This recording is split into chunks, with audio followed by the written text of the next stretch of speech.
యాగంటి అంటేనే ప్రత్యేకత. నంది, యాగంటి నంది ఇది 20 సంవత్సరాలకు ఒకసారి 1 ఇంచు పెరుగుతుంది అంటారు. అప్పట్లో నంది చుట్టూ ప్రదక్షిణలు చేసేవారంట. బట్ ఇప్పుడు అంత స్పేస్ లేదంటున్నారు.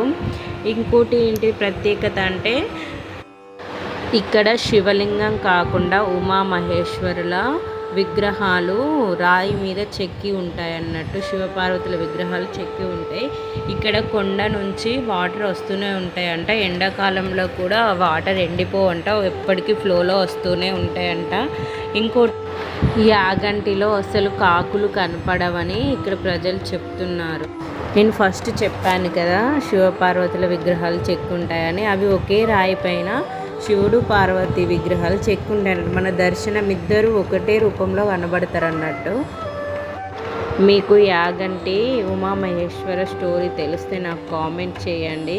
నాకు తెలిసింది కొంచెమే, మిగతాది మీకు ఎవరికైనా ఏమన్నా తెలిస్తే నాకు కామెంట్ చేయండి. నేను ఏదైనా తప్పుగా